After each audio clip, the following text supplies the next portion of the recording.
Hello, welcome everybody. Today we're talking about mastering local SEO, special online forum for you. We have our question and answer expert panel ready for you. My name is Sarah Bryant. I'm the Chief Operating Officer at DBA Platform, where our mission is to get you found.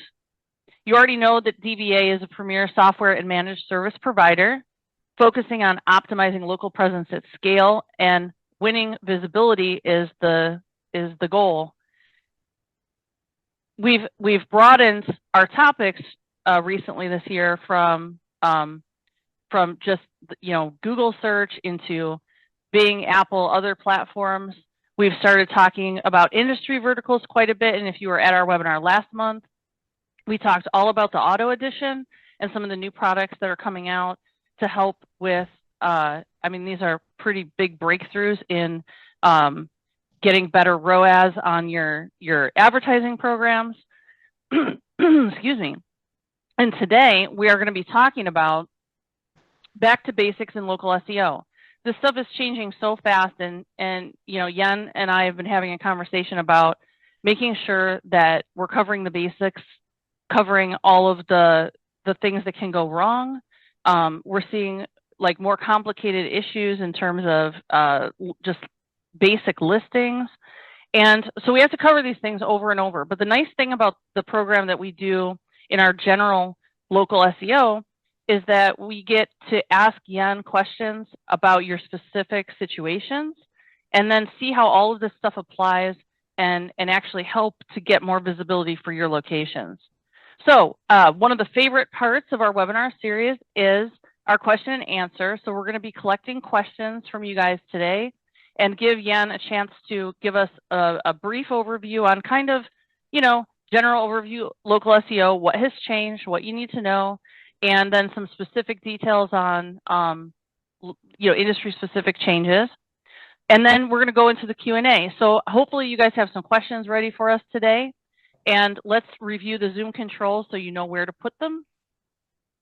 So as we get started here, first, I just want to point out that you have the regular chat. The regular chat is for administration. If you need to ask a question about the webinar itself, like a technical issue, you'll reach Luke, our administrator of the webinar, through the chat button. And there will be a recording. We always get that question in the chat. We'll have a recording. It will go out in an email after the webinar today. And you'll also be able to find it in our private Facebook group. If you're not a part of that group, we'll be putting the link for that into the chat for you so that you can join our Facebook group and get updates that way too. And then the most important piece is going to be the Q&A box that's in your Zoom controls. If you launch that thing, you can watch as questions come in. I'll be watching the questions throughout the program today. And what you want to do is upvote the questions that are most pertinent for you, because we will handle the questions with the most votes first, and that way we're sure to get everybody's hottest topics covered. So let me introduce our speaker for today, a man you know very well, Gilbert. He is a regular in our webinar series because he is a master in the local SEO universe. Jan spends a lot of his time staying abreast of all of the changes that happen in local listings, and as you know, something like it's nearly 90% of product purchases begin with online research. And so this aspect of local search is like, it's the biggest thing in commerce today. And Yen is one of the biggest experts in this area. He's also the creator of Local Falcon, which is the original Google Maps grid tracking system. It's widely revered as the go-to local SEO analysis tool.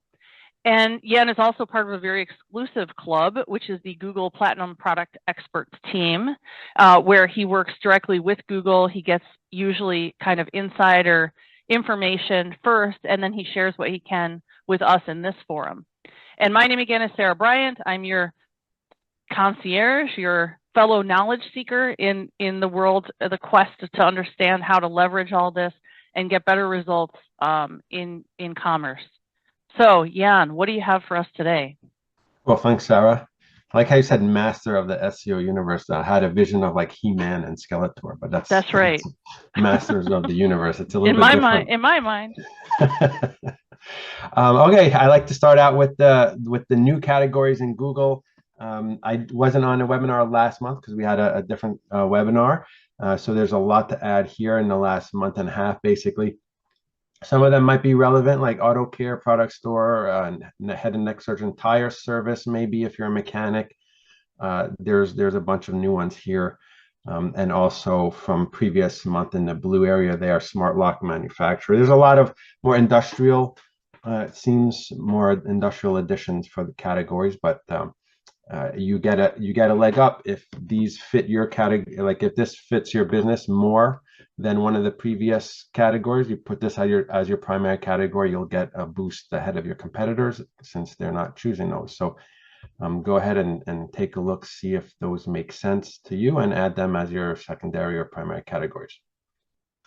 Also, what's new is actually today, yesterday or today, they just launched Apple Maps desktop browsing. And Luke, you can pop that into the chat. There's a link there, so you can actually browse Apple Maps just like you can browse Google Maps, and you can get directions and you can see what's ranking near you, and basically the same, well, similar functionality to Google. Google obviously has a more little knickknacks in what they can do, but Apple Maps has launched this. It's in beta, but you can go take a look and pop around. Local Falcon does track Apple rankings as well, so it was always a little bit of a closed loop with Apple, where if you didn't have an Apple product, iPhone or whatever, it was hard to really check your rankings and things like that. But it seems like they're opening up. You can just go on any browser now and just check Apple Maps. So not sure where exactly that's going to lead, but it's fun to go see. You can check your rankings manually now instead of just relying on a tool, for example. So take that note down there, that URL there, and take a look after. Some bugs or issues that I try to relate to everyone watching every month is there's delays in reinstatements. Now these go on and off. Typically it's 3 to 5 days. I'm seeing reports of maybe 10, 12 days. So if you get your listing suspended, don't be surprised to wait a good 2 weeks before you get an answer. So you submit all your paperwork in that appeals tool, and then it'll say submitted, and then it just sits there. So there's a lot of people saying, hey, I submitted 3 to 4, 5 days ago and I didn't get an answer. Well, that's normal at this point. So don't worry too much. If it's over 2 weeks, I would go to the forum and say, maybe you want to take a look at it. The queues change depending on whatever support is doing internally. I don't get like an update on that kind of thing, even as a product expert. But I seen the forum where people are complaining, and it's taking about 2 weeks at this point. So the review reporting tool is not functional so Google launched a bunch of like newish processes, right? So the appeals tool is kind of newish from the last few months. There's a review reporting tool that's kind of new in the last few months, and they're still buggy. And so sometimes you'll report a review, you go through your dash, you go through this tool and report a review, and then it's supposed to show up on a list that says it's in pending, it got denied, it got approved, like your report. But sometimes you do that and it doesn't show up. So you're like, well, did I send it? Did I not send it? Is it going to be checked? Is it not going to be checked? So there's a lot of annoyance with that. So if it's a really egregious review, go to the forum, because if it's not showing up in your reporting tool properly and you don't know the status of it, I would go to the forum and say that something's wrong. Yeah, these are the kinds of things that would drive me crazy. You submit something and then it's not there, and you're like, did I miss a button? Did I not enable something? Yeah. Did I, and you sit there for half an afternoon trying to get something to show up. And then, and there's a lot of people saying, well, I submitted it, but it's not there, anyway. So last thing I want to mention is the losing reviews after suspension. This is, it's a rare thing, but I've seen a bunch of it on the forum where people say, hey, I got, my listing was suspended. it got reinstated, and my reviews aren't back yet. So normally it takes about a day or two for the reviews to get reconnected. So the reviews are being held in a different database. Basically, your listing goes back live, they reconnect the database, your reviews show up. 24 to 48 hours, they should be there. If they're not there after 2 days, they might not be coming back. And so you need to go to the forum to complain about that. Basically, a lot of times you cannot get them back. So there's people who have lost hundreds of reviews over many years because they went through a suspension, and their suspension maybe took a little bit longer. Like maybe it took them a month before they got their, reinstated because they were waiting for documents from a client or something like that. And Google's that too bad, your reviews are gone forever. Sometimes they can find them, but you need to find the original like business ID. So if you go into your dashboard and find your business ID, sometimes the CID or the place ID, there's a bunch of different numbers that you can get. Record those numbers for your listing now, so that if in any case something happens in the future, sometimes when you get suspended, support kind of screws up and reinstates your listing, but gives you a new place ID number. But your reviews are connected to the old place ID number, and they can't reconnect them until they find the old number. So record all those numbers for yourself. In case something ever happens, you can go to support and say, hey, these are my business ID, place ID, CID, and you have that recorded. You never know if that could be helpful in the future for something like this. All right.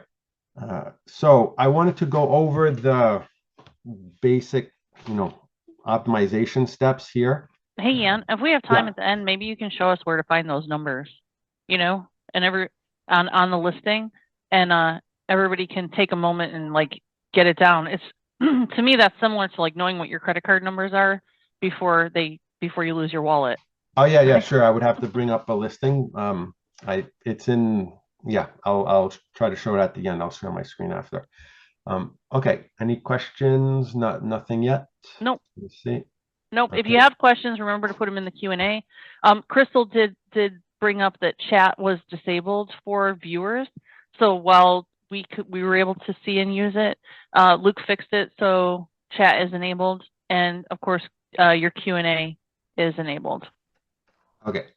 Perfect. So I'm assuming most of the people watching here are knowledgeable, and I don't have to go through these steps. But the reason why I'm thinking this now is that there's a lot of changes recently, and I think people get really, that's new, that's new, that's new, that's new. Then they kind of forget some of the old things, the original setup things that they need to do, or just the basic things that they need to do. So I just wanted to run through those. Obviously, so I have 3 phases. We have the setup phase, what you do ongoing, and then other things that you need to check to have, a good rankings, basically. So in your setup, you have your verification. That is normal. There's a new process. A lot of times it's, now you have to do the video. People have problem with that, but there's a lot of help files on what to show for video verification now. I don't need to get into the details. I think Google has a lot of help files, and there's actually a video on that. User access, got to get user access. One thing I want to mention here is make sure if you're an agency, you don't ever want to be the owner. Always try to transfer owner back to the actual client, because if emails associated with listings can get blacklisted, and you don't want to be the owner of listings, and then all of your listings go down because if something happens. So just make sure you have proper access, that you're a manager. If you're the owner, make sure that you're the owner, just to avoid potential issues. Business name, obviously you want your business name to be correct. There's a lot of extra keyword stuffing that's going on now because Google doesn't seem to care too much, and I have more information that I can't say about things like that. But the ideal way to do that is to add the extra keywords in your name, because they are a ranking factor, but do it legitimately. Change your actual business name, change your signage, get a decal on your door, from Vistaprint for 20 bucks, and then take that picture, update your website logo or footer, copyright, do those steps, and then update your name. you can also update all your citations and things like that on So social what would media. be a good example of that? You know, a company name kind of before, and then if you add keywords, what does that look like? How, you know, what's an example? Oh, well, we're just like adding. So if it's DBA, it would be instead of just DBA, it would be DBA Marketing and Listing Optimization Inc. or something like that, right? So you're actually changing your business name. I know there's different efforts that people need to do for that, but the idea is Google wants your name to represent your actual business. So if your logo, your website footer, if you have a sign, that is usually enough to be fine, right? And it's also for people to stop reporting you using suggested edit. Well, that's not their name. That's not what's on the sign. But if you have it on your logo, if you have it on, people check, oh, I guess that's their real business name. They move on. They don't hit you, basically. They don't report you. Address and service areas, make sure those are correct. Categories, we talked about that earlier. That's why I give them all the new ones. Phone numbers, primary phone numbers, secondary phone numbers. Just make sure that if you're using any other phone numbers, put them in your secondary to keep Google, Google will know that you have a tracking number and that kind of thing. So put your real numbers in your secondary phone number area. Logo, like I said, make sure that matches your business name. Update your website and appointment links. Website links should always have the UTM parameters on them. Appointment links too, you could put the UTM parameters on them for better tracking and Google Analytics and Search Console. Business hours, these are often wrong. When I check, like when I do audits between the website and the listing, or sometimes between other citations. So if you check your website, check your Google listing, check your Apple listing, check your Yelp, check your Facebook, make sure those hours are consistent, because the hours often change. Business owners sometimes change things and they don't tell you, or they change it in one spot, but then they forget to change it on the website, and sometimes even on the schema of the website too. So there's lots of things to check there. Description is not an SEO ranking factor, so just write whatever makes sense there. Attributes, pick whatever makes sense there. Google adds things, so you want to periodically check what's going on. I didn't mention here services. Services also you want to fill out, and Google kind of updates those as you go along, so you have to check those as an ongoing thing. Okay, so ongoing.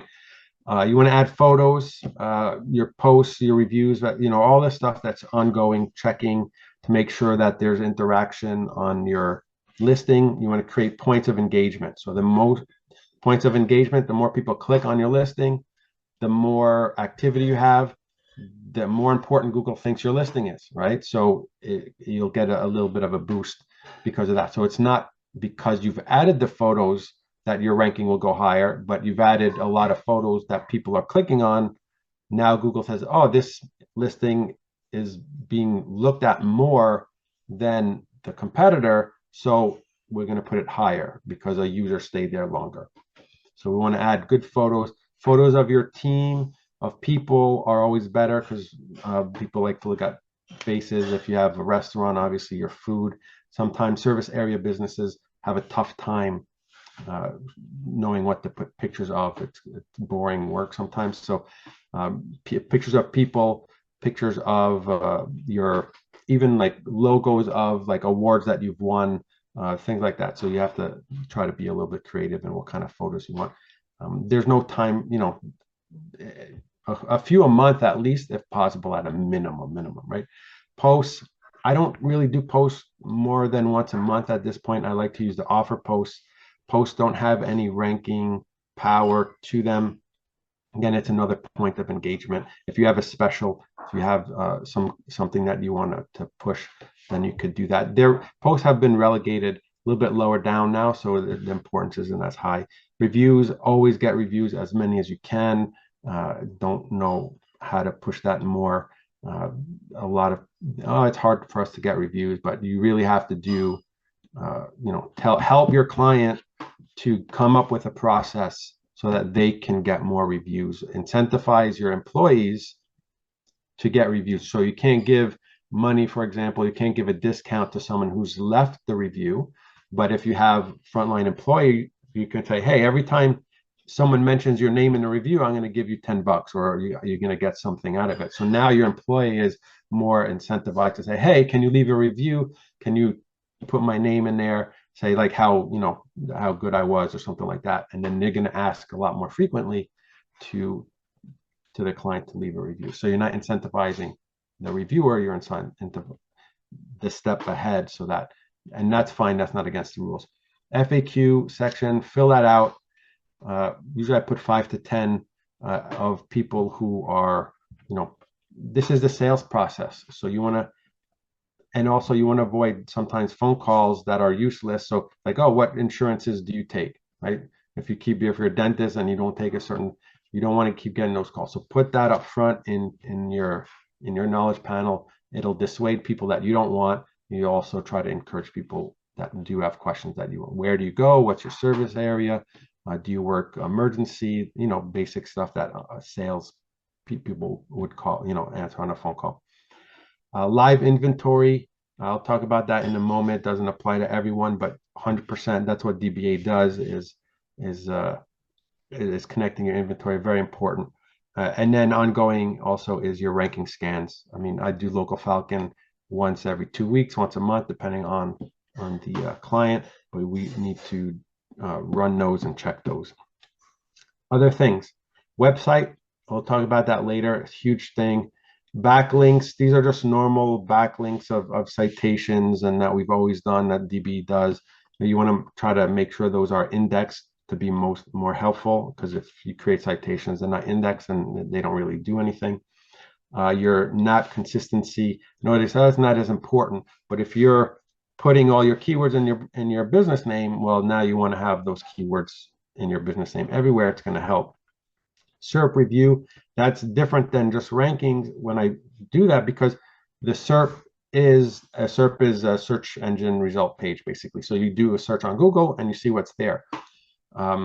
You could be ranking first in organic, but first in organic might be way down, because you have local service ads, you have regular ads, and you have a 3-pack, then you have the people also ask, and then you have the organic result. So you could be ranking first on your rank, hey, you're first, but maybe you need to put ads there because your visibility is still extremely low. So you have to look at the actual Google result once in a while just to get a sense of what's going on there. Is there a knowledge panel there from a competitor? Is there a 1 box from a competitor and not a 3-pack? You have to check. User trust signals and really third-party sites. I put in Reddit because we talked about Reddit a few webinars back. Reddit is really high now, and people also often do searches. Hey, I need a roofer in Phoenix.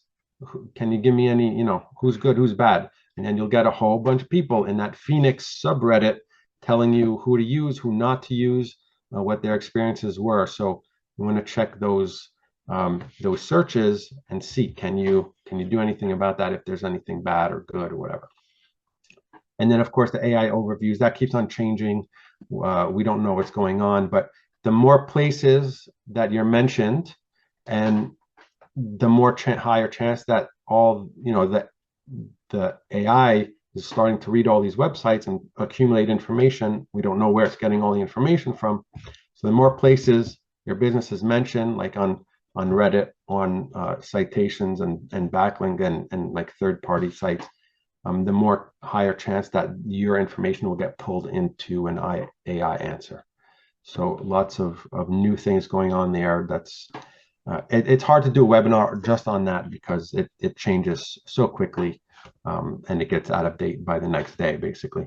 So I'll leave it there. That was a lot of me talking, so I'll leave it there for. Well, you mentioned a couple of things that are not ranking factors, like descriptions, and somebody asked a question. I don't know if you'll be able to answer it, but Brandon said, what are some things that Google says aren't ranking factors, but you have found actually are? Well, Google never really confirms what's a ranking factor or not. So, but they might push. So everything, everything and nothing. They'll never confirm or deny what a ranking factor is. It's always SEOs that are testing it. So Google says do post once a week. I've not found that worthwhile. It's a lot of effort. to do that unless you have something to share. So like I said, I do it usually once a month, and it's an offer post. Offer posts get a little bit more. Well, I do both, an offer post and a regular update post. The offer post gets a little bit more visibility depending on mobile or desktop, things like that. But yeah, I haven't found that posts really do anything for ranking. So unless you have a system like in DBA, you can go in and you can sit there for 15, 20 minutes, you can create your posts, and then you can schedule them out. And now you're efficient about it, no problem. But if you're sitting there and you're like, I got to do a post this week, and then you sit there and you got to log in, like that's a lot of inefficiency of your time. So if you're doing it in an efficient way, then go ahead and do your posts, and then you're scheduling them out, and you can reuse them every 6 months or something like that. That's not an issue. You never know when it could change. That's the thing with Google, is like you try to fill everything out as much as possible, even though it may not be a ranking factor now, it might be tomorrow. So you want to fill out everything as much as possible. But the description doesn't help for SEO, but it helps when someone lands on your knowledge panel and wants to understand your business, right? So those have to be filled out for the user, not because it's going to make you rank higher. Right? Same thing with the FAQ. I don't think the keywords in the FAQ make you rank higher, but it's going to help conversions, which is as much as helps important, people right? make decisions. Yeah. Craig had a follow-up question. He said you did not mention services in descriptions, but then you kind of did, so I'm not sure. Yeah, so yeah, it's not on the list. I forgot it in the bullet point, but then my head's like, oh, I forgot it. So I have service areas, but that's different than the services. Fill out the services as much as you can. You can nitpick in there, like you can go in crazy detail. You can add emojis if you want. Those are always fun to see when they show up in your justifications. Remember that those services show up after the word provides. So I always see, it's always funny to see because Google will add those services automatically sometimes. And if you don't check them, it doesn't make sense. Like I saw one just yesterday or today, it was just like, it says a brain injury. And it was like provides brain injury. It was a lawyer that does it's a personal injury lawyer. And it just like provides brain. It's like, that doesn't make sense. So make sure it's services or lawyer services or attorney service, something like that. It makes sense after I read the word provides. Fill it out as much as you can, and each category that you add is going to have a section of its own services. Don't be afraid to duplicate them. There's no downside to adding as many services as you possibly can. Every single variation of every service, put it in there. And in every section of that service area. Yeah. So a lot of these questions that have come up so far are really related to things that you're talking about. So I'm gonna ask them. You just talked about categories, and anonymous attendee asked, how do I know what categories are best for my profile?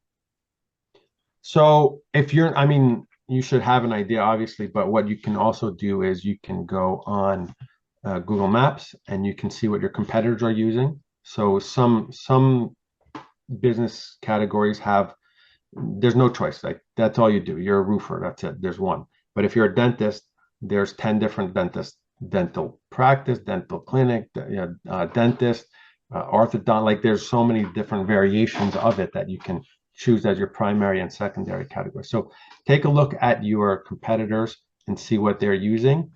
And then there's a Chrome plugin from, I believe it's Plepper, that can read the secondary categories. I don't have the link with me right now, but basically when you're looking at listings, you only see usually it's the primary category, but sometimes Google will show you a secondary, but it doesn't show you all the categories that a listing has chosen. There's plugins out there that will show you what all the categories, and then kind of even break it down. I think it's the Plepper one that will break it down into percent, like, 80% of your competitors are using this category, and then as a primary, and then other people have this one and this one and this one. It'll show you, and then you can see what makes sense to you. That's usually what you should, if you don't have an idea. Like you can also go to the Plepper website, and there's a list there. You can start typing and it'll show you like different ideas. Yeah, it's not that hard.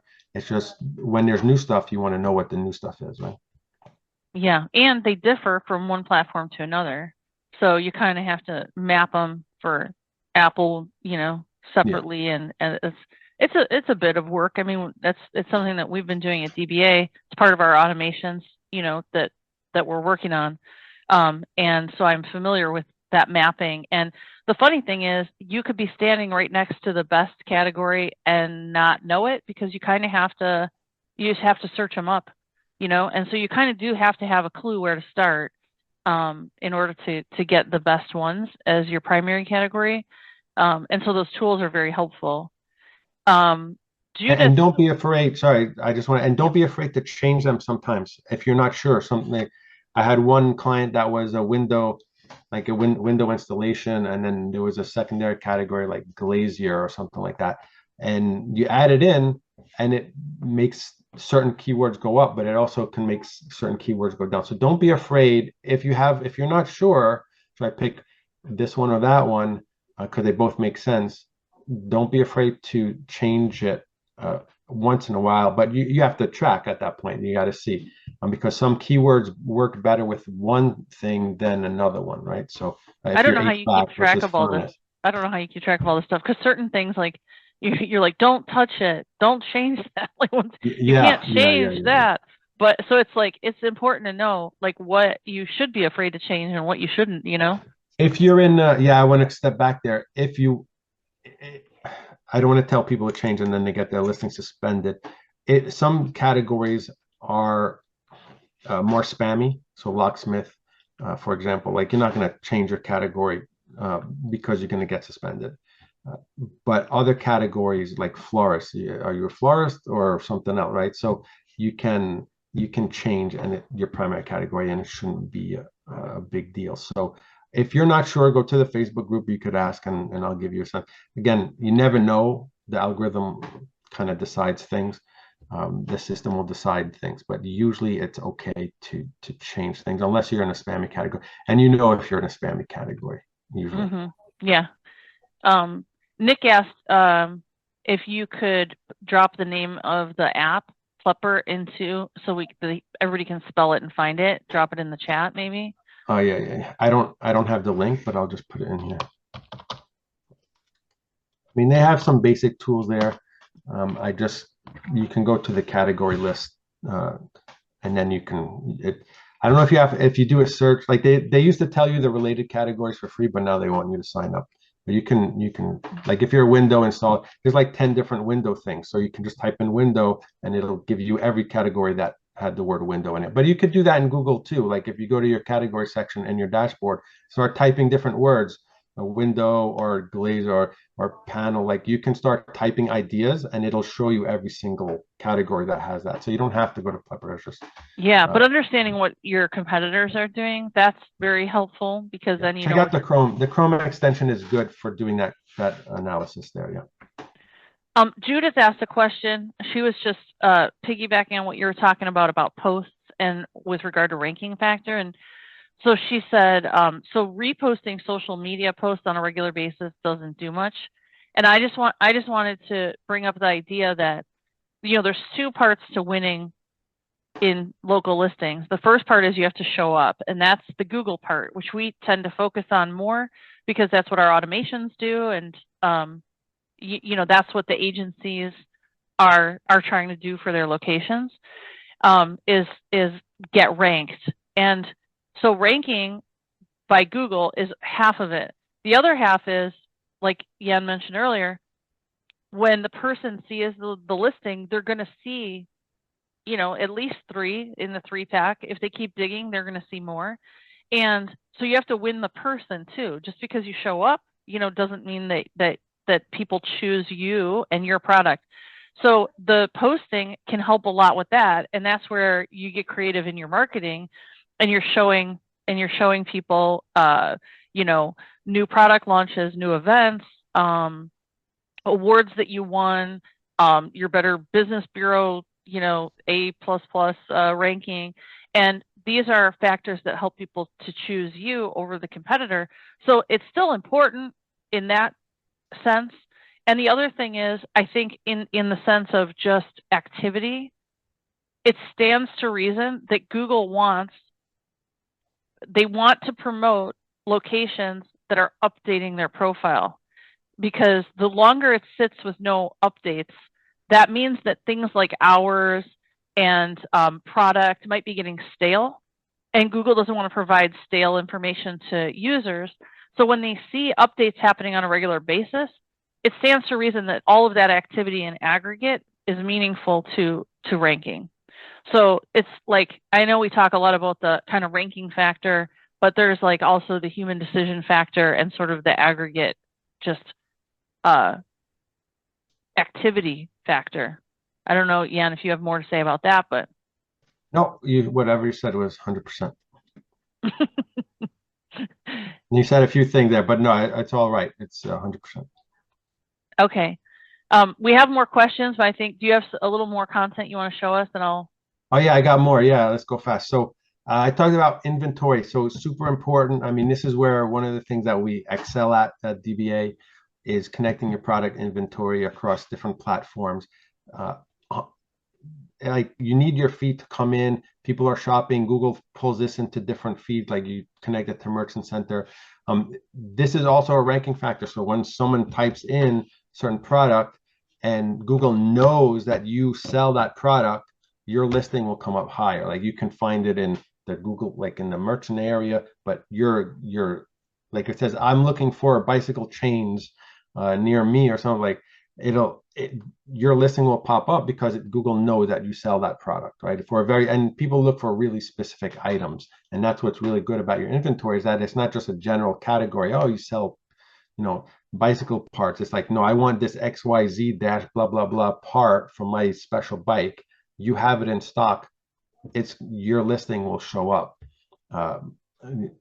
higher than if Google doesn't know that you have that part, right? So super important to do this if you haven't already. I think I'll have to go through this pretty quick here, but there's a lot to do on your website optimization. I just want to call attention to on the right side there. If you have more than 3 listings for your business, you should consider creating individual location pages for those and having those location pages your landing pages for each listing. Because the important part about your landing page is that you want the data on your landing page. And if you only have 1 listing, you have that on your home page. You might have it in the footer.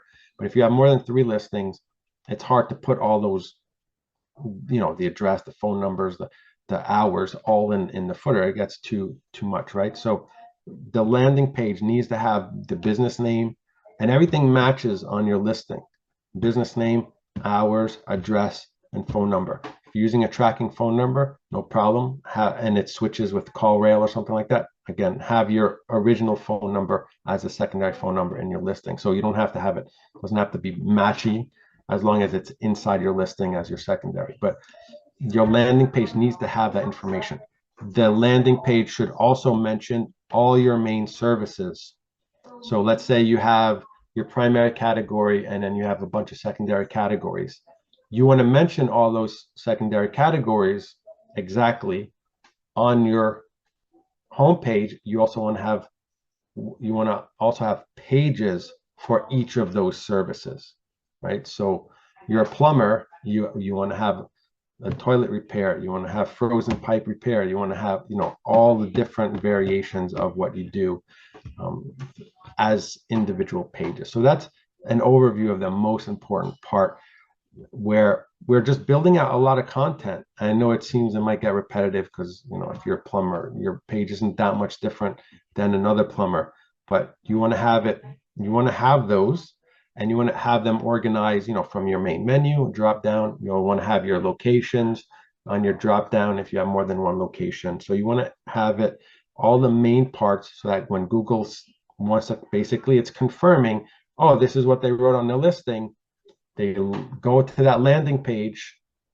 Does it have all the same information there, right? Services, keywords, hours, phone numbers, everything like that. It has to match. That's the general overview of what you want to add to your page. So sometimes, and I'll go through these details here. You could put an embedded map if you want to help people with directions. You don't have to have an embedded map. Um, if you have a contact form on that page, you want to put the reviews near that contact form because that increases the conversions. Don't forget about the business schema, which is in the back of that. So which helps the organic, doesn't really help math, so it helps organic.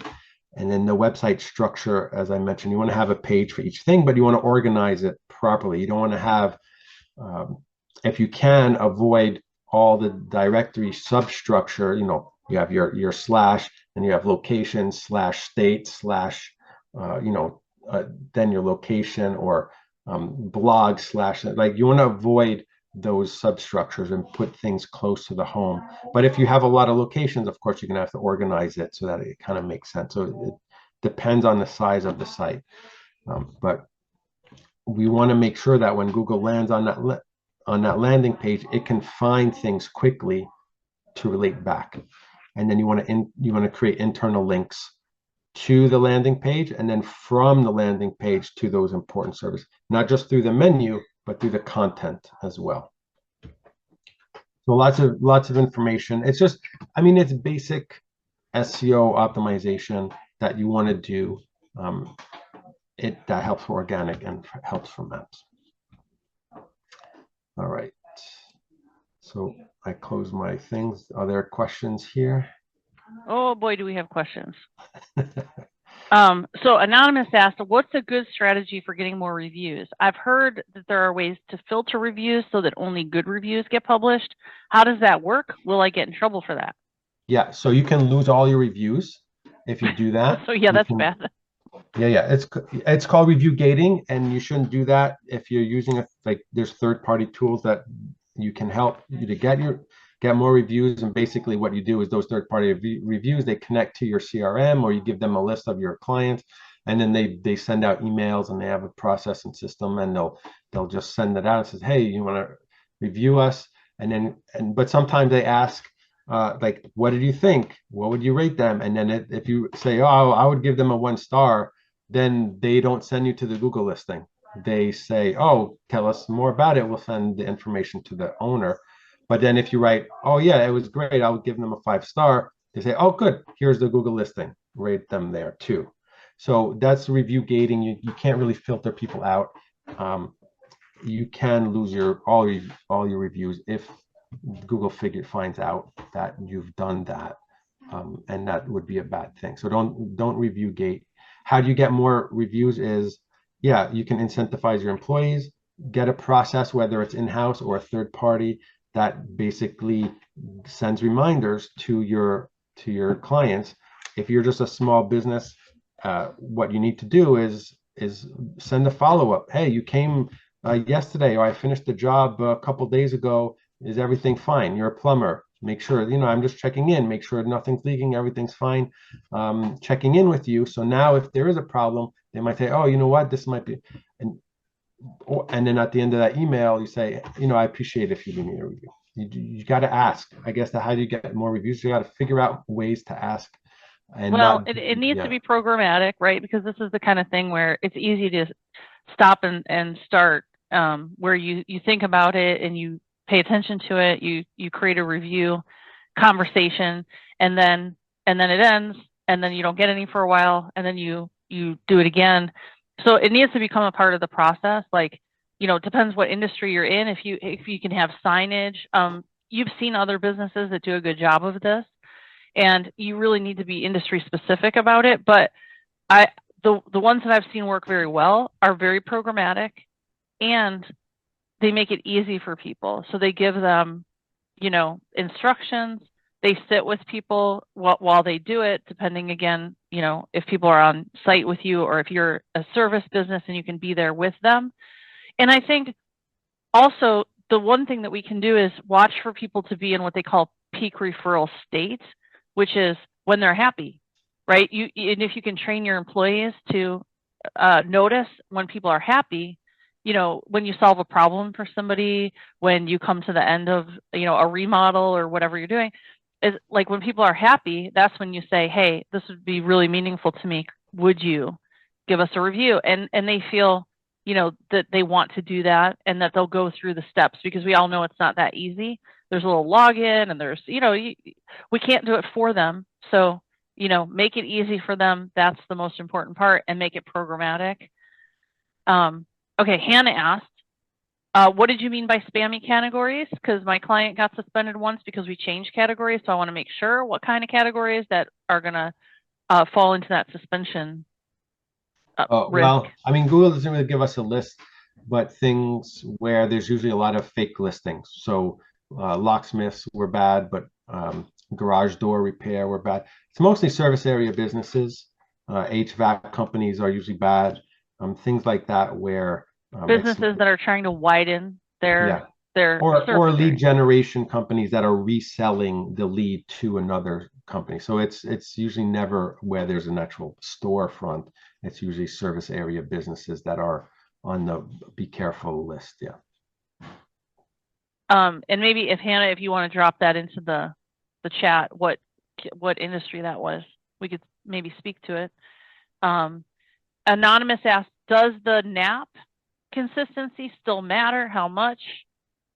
Which sites and directories matter? Is it just Google, Apple, Bing, or? Okay, that's a big question. Yeah, that's a lot of questions. I mean, the NAP doesn't matter as much.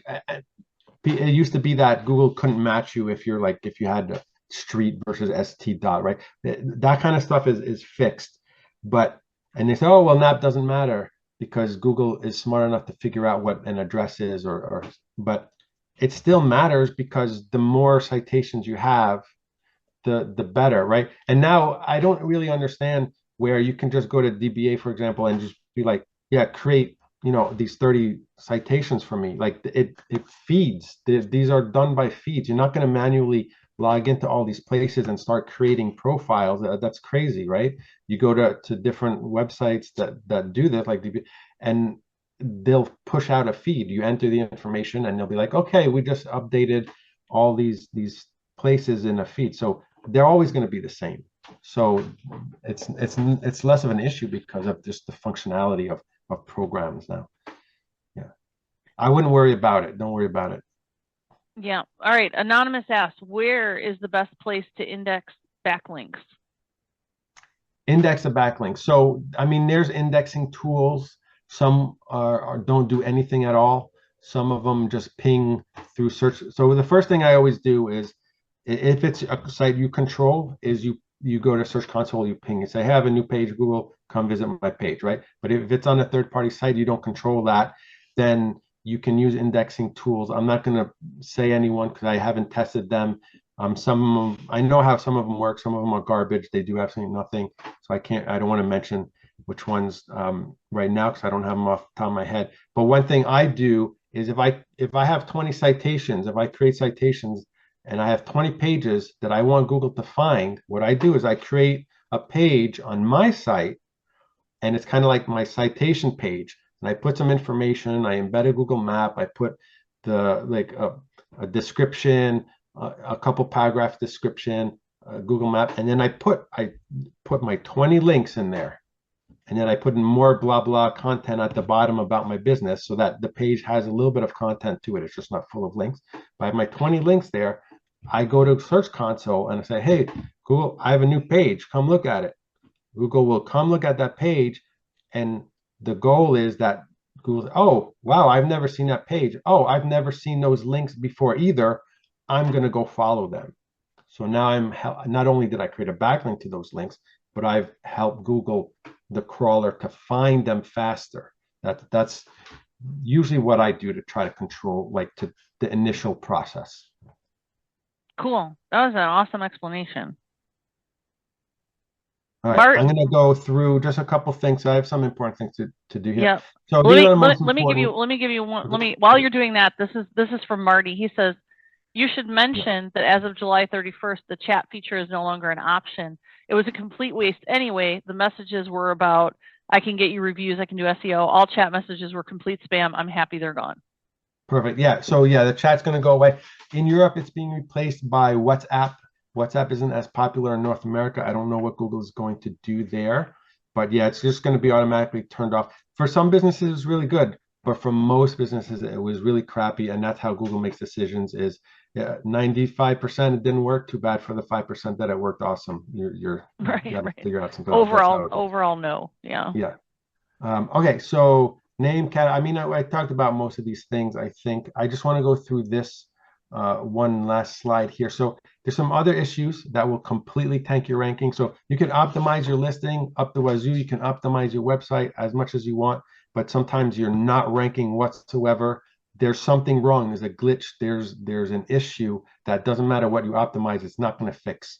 So the local algorithm filtering is basically occurs when there's a competitor or duplicate listing right next to you or at your address. So let's say you have a duplicate listing, it's at your address, or a competitor is in the same building as you on a different floor. They do the same exact thing. They have the same primary category as you.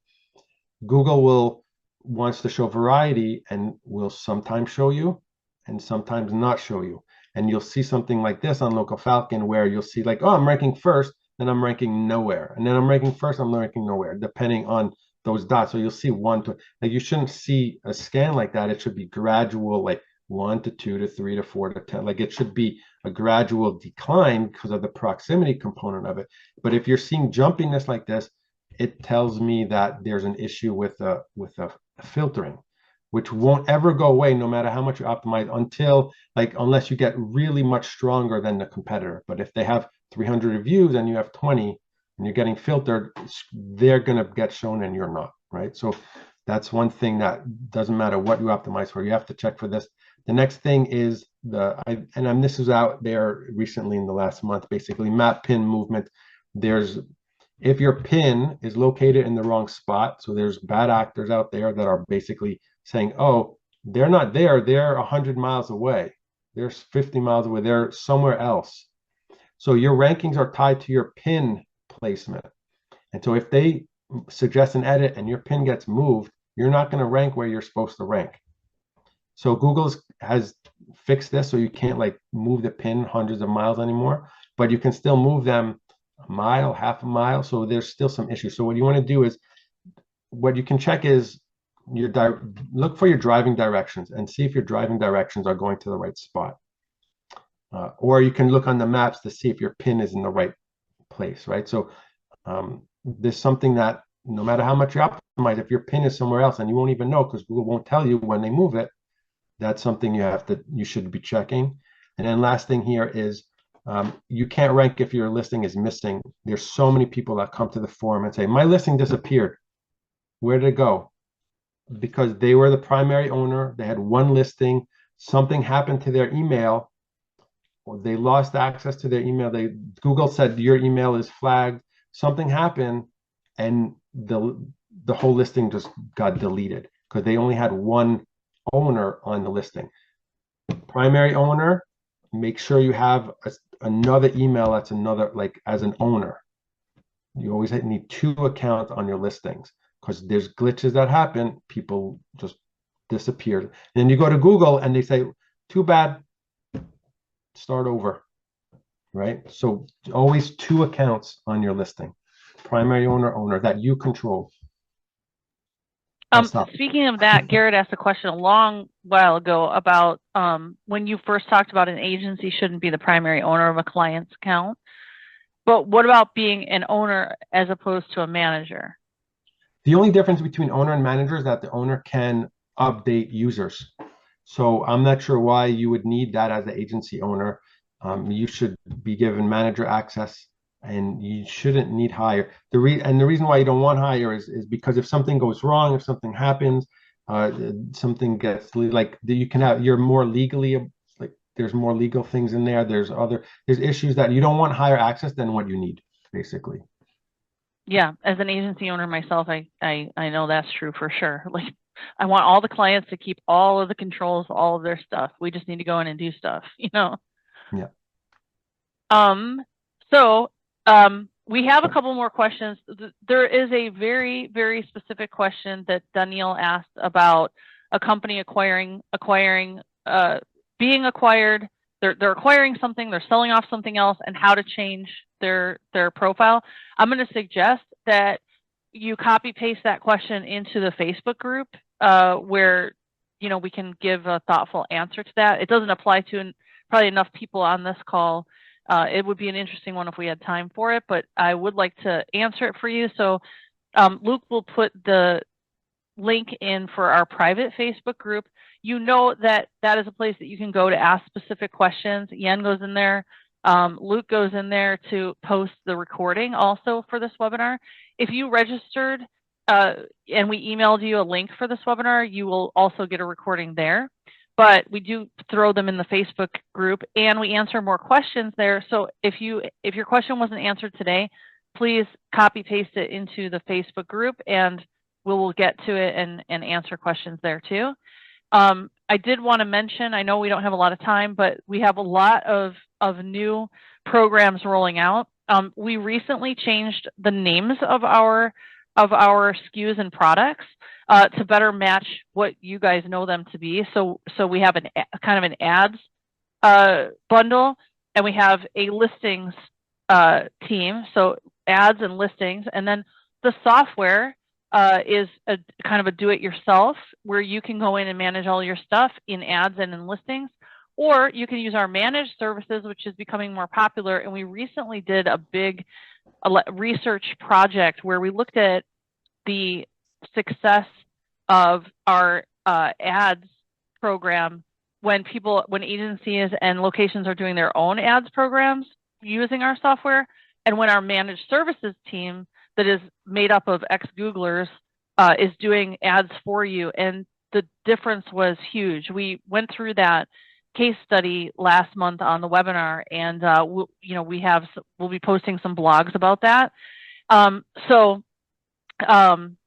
managed services is becoming more popular because the return on investment is so much higher to just have us do it, and we've automated a lot of it, so the price is right.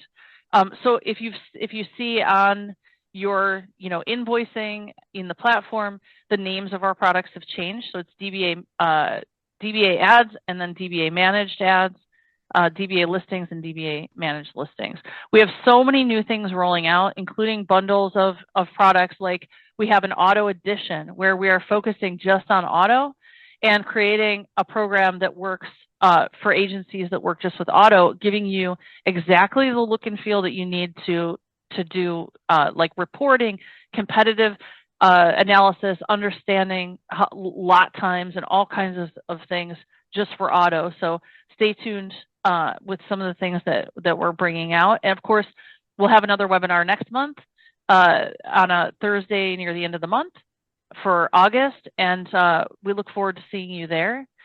Thanks for joining us today. Yeah, thank you. I'm going to paste someone asked how you find all your business numbers. I'm going to put that in the Facebook group. Yeah. I'll put a little, and you know what? Maybe we'll put a little blog about that on the site too, and we'll push something out showing where to grab those numbers so that if you ever lose your profile, you can reference it to Google. Cool. Thank you very much. It was very good. I really enjoy helping everyone. Yeah. Thanks, guys.